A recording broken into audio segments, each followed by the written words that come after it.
we're looking at the power generation problem in Nigeria. Before we get into that conversation, let's do a deeper understanding. So recently the NLC has said a few things and then the GENCOs replied them. And what are usually the conflict mostly was the NLC was talking about the fact that the core issues about what we issue about electricity tariff increases, that keeps happening. NLC is opposing the tariff hike, arguing will worsen hardship and amid inflation and stagnant wages, which of course is the reality that we have on ground. Now the GENCOs are arguing they are owed trillions of naira. And if you notice, that was one of our stories, on our top stories this morning. Unpaid subsidies and market shortfalls, gas supply constraints. We had that story, if I believe correctly, in the last week. And FX volatility increased production costs. Without cost-effective or reflective tariffs, rather, power generation becomes unsustainable. Another core issue they're talking about is subsidy and debt crisis in the power sector. The GENCOs frequently warn of massive debt owed by the federal government, liquidity crisis in the electricity market, risk of shutdown if payments are not made. Now, what's the NLC's position to that? They're saying government inefficiency should not be transferred to consumers. Workers cannot afford higher electricity bill, or the bills are quite very, very high. Now, demands transparency and accountability in the power sector. Now, why would this, or why do these actually matter? The potential grid collapse if GENCOs reduce generation. We're already having that issue currently. So if peradventure the GENCOs decide to say, okay, if we can't increase tariff, we're going to have to reduce generation.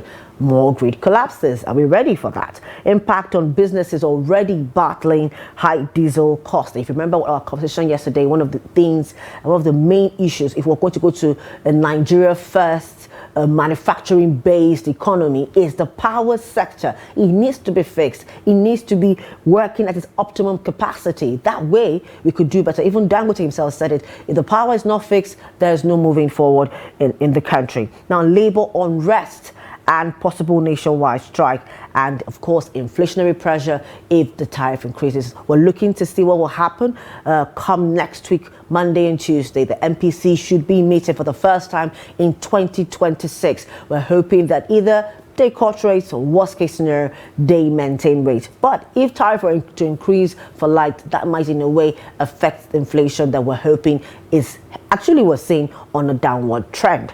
Now, what else could we say? The tension reflects a much deeper structural problems in Nigeria's power sector since privatization. Weak transmission infrastructure, poor revenue collection. Because we wonder, first of all, we had the issues of metering. That's still an issue. Meters should be free. Oh no, it can't be free. There's that whole issue with the power sector. There's so much happening actually in the power sector. Now, FX exposure for gas and equipment, regulatory uncertainty. Now, those are some of the issues that surround the power sector currently. The issues that, between the NLC and the GENCOs. NLC is saying the tariffs are getting too high. Do something about it. Yes, they are fighting for the workers out there, for the person out there who's doing his best to echo living and survive in our beautiful, wonderful country, Nigeria. But I have somebody was going to speak to us about this. Now, the power generation companies in Nigeria are facing an existential crisis characterized by massive debt, operational constraints, and a fragile economic environment that threatens the stability of the entire power sector. Now, as of early 2026, unpaid invoices for electricity generated and supplied to the national grid have surged to over 6 trillion naira. Chief Executive Officer of Association of Power Generating Companies, Dr. Joy Ogaji, speaks on the challenges facing the power sector, especially the generating companies. A situation where in a year, the debt profile runs to 2.4 trillion annually. And as at this morning I'm speaking to you, there is no clear financing plan other than projections and conjectures and assumptions. So assumptions cannot buy gas for us to generate. Assumptions cannot provide the dollarized operation and maintenance cost and buy spare parts. I must inform you that over 90% of power generation operations are dollarized. And we all know how difficult it is to access dollars. Dollars are not made available to the power sector to access officially. So we have two problems here. One, we are not paid as at when due. Even the 35% they are paying, it comes whenever. So you cannot even plan with it. Where the 35% is so inadequate, because for the thermal power plants which use gas, their gas cost is about 70% of their invoice. So a situation, I invoice you 100 naira, you pay me 35 naira. From that 100 naira, I'm supposed to pay gas supplier 70 naira. It's already half of gas supplier's cost you have paid me. So what should I do with this 35 naira? Is there a subsidy kind of to take care of the rest balance? That's a very good question. The regulators in the MITO, if you go to the to NEC website, you see the MITO model. NEC has assumed about 65% subsidy to be paid by the federal government. And I've questioned, please, do you have any document where the federal government told you that from 2015 to 2026 there is a subsidy they will be paying? And if there is that document, why have they not been paying? Because we all know the time value of money. The money you pay me today is different from the money you will pay me tomorrow. Absolutely. We all know the volatility of the naira versus the dollars. We also know the inflationary measures when it comes to the money you pay me today and the one you don't pay me tomorrow, that you are planning to pay me tomorrow. So we also know that when the power generation companies bought this asset in 2013, the dollar to the naira was 157 naira to a dollar. Today, we know that the dollar is about 1,400 naira to the dollar. One, the impact on the acquisition loans. The generation companies have acquisition loans they took from banks at the rate of 157 to the dollar. So till today, they are still paying, but not paying at 157, but paying at the current rate. So already, if today the government pays the Gencos all the money they are owing them, it is still not enough, because if you do the calculation of 157 to the dollar, and today I'm paying that same loan at 1,400 naira to the dollar, you already see it has eroded every profit. So this is what infuriated us when we responded to the NLC president, who said the money was money for the boys. So it affects their planning, it affects investors' confidence. No investor want to touch the current Gencos. Clearly, they want to expand. To expand, they need money. The CBN, it doesn't have any confidence in the power sector. So the CBN is not willing, that the instructed banks, they cannot give the power sector any loan. The World Bank deems the power sector as a leaking basket.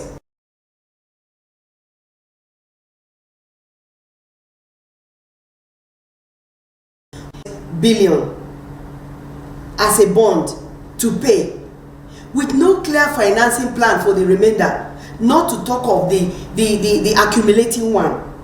If we look at the growing debts, or it's an annual, like I mentioned earlier, on 2.4 trillion per annum. So last year 2.4. This year, if nothing is done, it's going to be 2.4. That is how much? 4.8 trillion. Plus the one of 2024 December that is already sitting 4 trillion, for which we had a meeting with the president in July. He promised to give the 4 trillion bond, approve it for them to clear it. And then we started hearing stories. If nothing is done by December this year, we're looking at 8.8 trillion with a growing debt. So you are asking me, where is the role of PPP? If you see this contagion as an investor, would you want to touch us? In 2010, during the privatization, the government of Nigeria advertised this asset all over the world in 6 zones, major investment hubs in the world. And after that roadshow, a lot of investors came. 172 consortia, a group of consortium forming up to 172 of them came to pick our big documents. After taking the big documents, studying it, they all left and they didn't come back. Ask me why they did not come back. It's because of this problem. Because they have seen our penchant for not respecting sanctity to contract. As we're signing the contract, we're already promising, we're already planning on how to break it. And so all these investors left. The then government appealed to indigenous investors to come and take off this shame. And this is how you saw all these indigenous investors that came to buy these assets. The original plan was not for indigenous investors. So these indigenous investors who had faith in their country, who are patriotic and invested, took loans and invested, are now dealt with in the way that the foreign investors were foresaw and ran.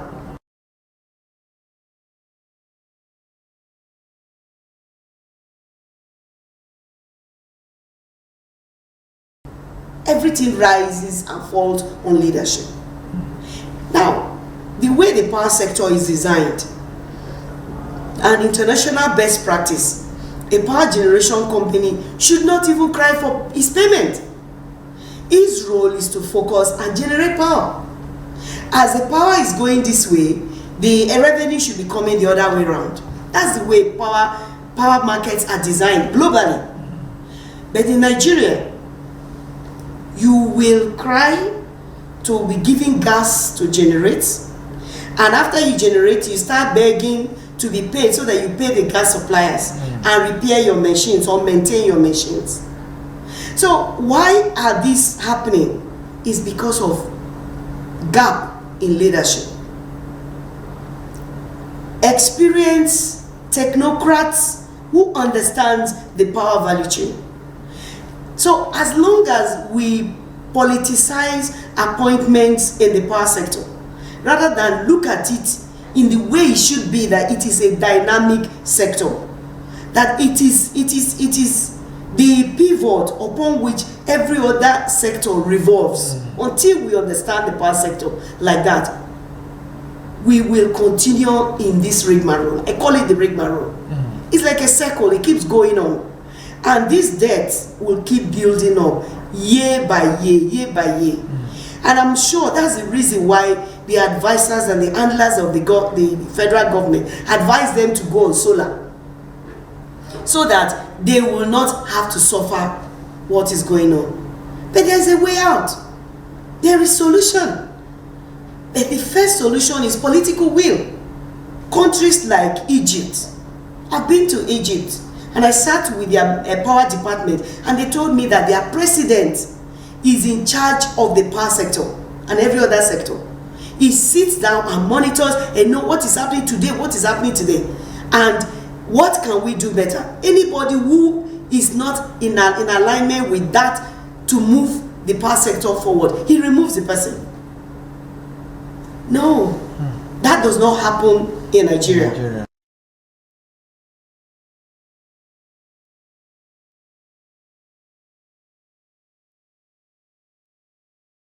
You can see that it is as a result of the poor collection that we are suffering what we're suffering here. After all, you have taken my power.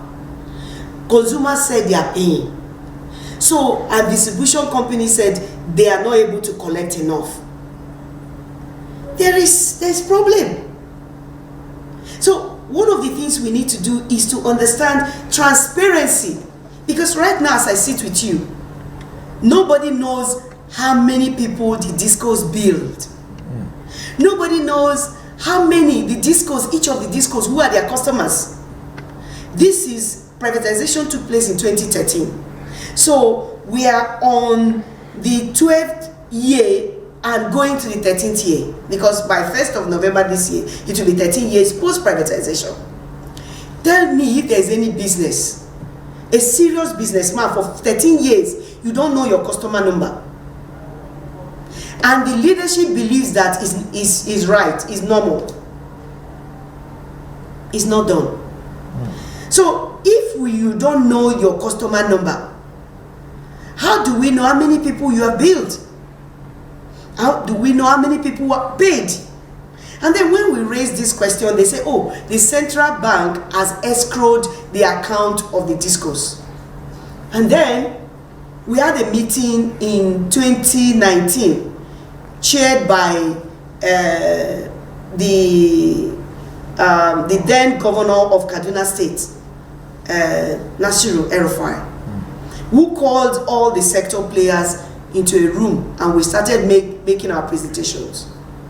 So he asked the CBN governor then, are you aware of do you have access to all the accounts of the distribution company? The response then was no, that they only have access to the accounts that the distribution companies filed with them. So you can see that this issue of, oh, all our accounts have been escrowed is not true. Because it is only what the CBN can see that is escrowed. So the question is, the ones that are not escrowed, what happens to it? Who are the collection agents of the distribution companies? Are they regulated? Do we have a clear view of how much is coming in? So my proposition is this: if we want to resolve the liquidity problem, first and foremost, the president should declare a state of emergency, where he himself work with technocrats. I know this is a political season. However, power is pivotal. If the president can resolve power conundrum, I don't think he needs to campaign anymore.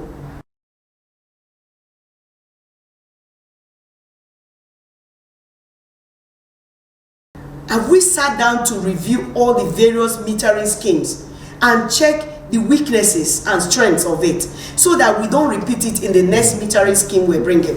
Because if you agree with me, every government has come with its metering scheme and have told us that they will be able to solve the metering, and it has not worked for 13 years.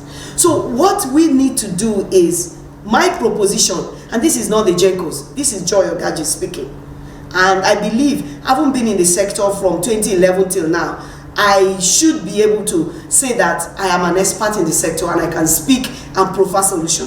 So for metering, this is my suggestion.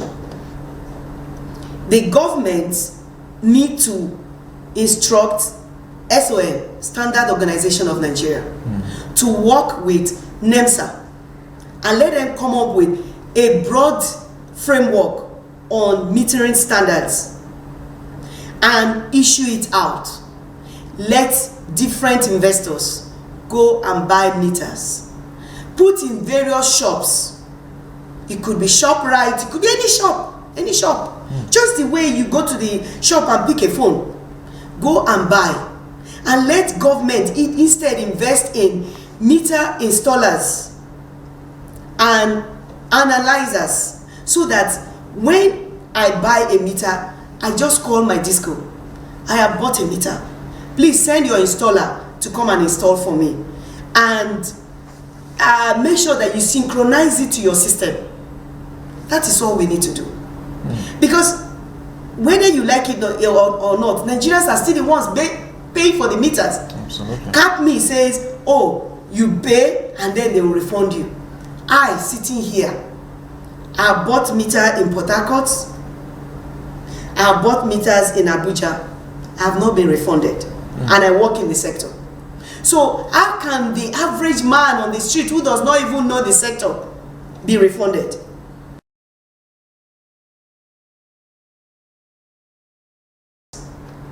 Gas is a feedstock to the thermal power plants. Mind you, for the benefit of Nigerians, we have two main sources of fuel source to the generation companies connected on the grid.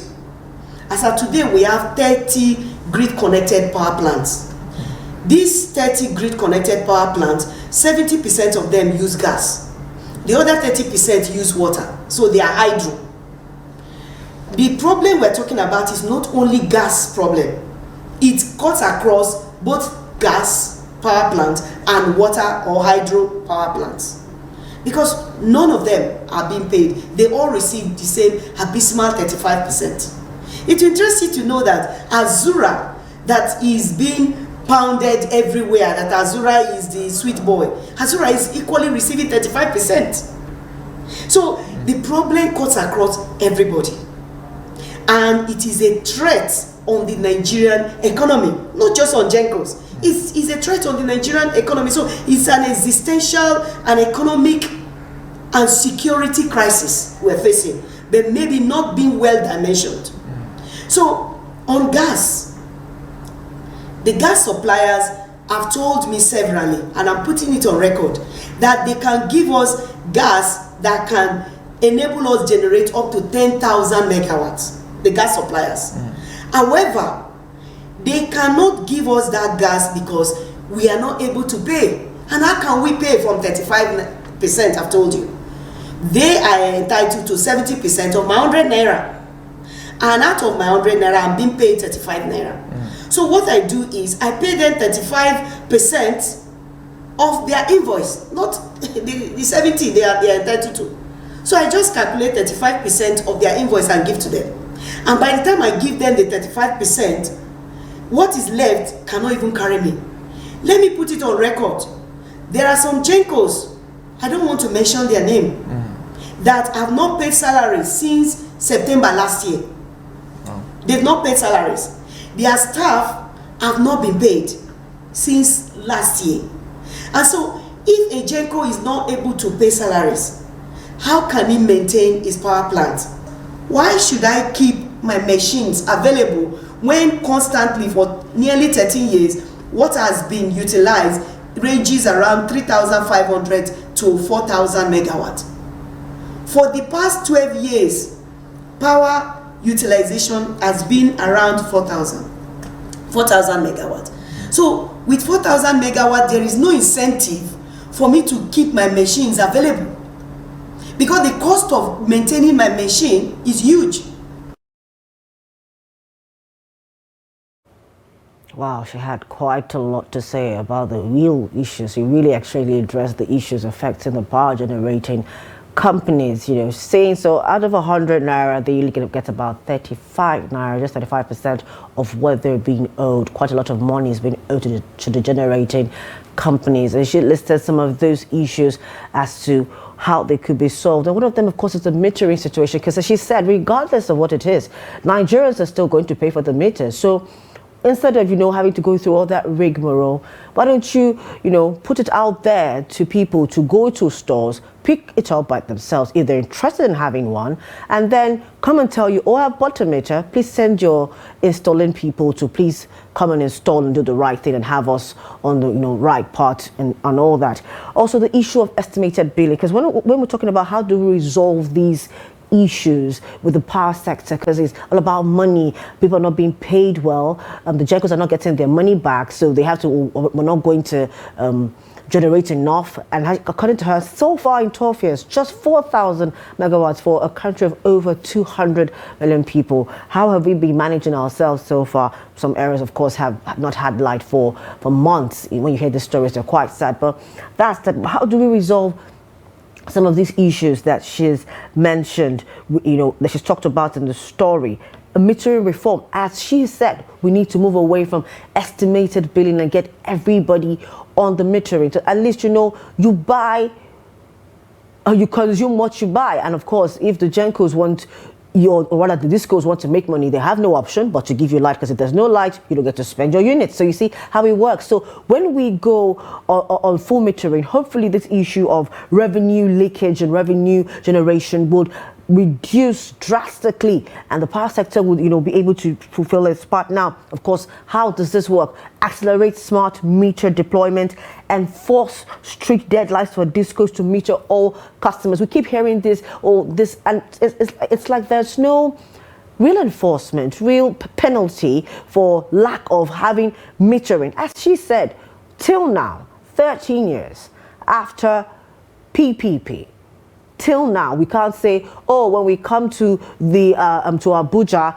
these are the number of people that have been metered. When we go to Kogi, those we don't have numbers. Data is very, very, very important. I don't mean data to buy and be on the internet, but data as in numbers is very, very, very important to see that people have the right information, because information is power. When I know, okay, I have this social amount needed, I can make plans, I can make things working that would best benefit me within the budget. So yes, data is very important. I hope the people in the corridors of power, people who are in tune with this, people who are aligned to this, people who are in this sector, actually, the NERC, the discos, everybody, TCN, everybody, the federal government plays its role to see that we have the right numbers. How many people have been metered? How are we collecting our revenues? How do we pay the GENCOs so that somehow the tariffs will be reduced as well? Of course, you talk about collection as well. That's very, very important. How are this money is collected and where do they go to? Because I'm buying my units.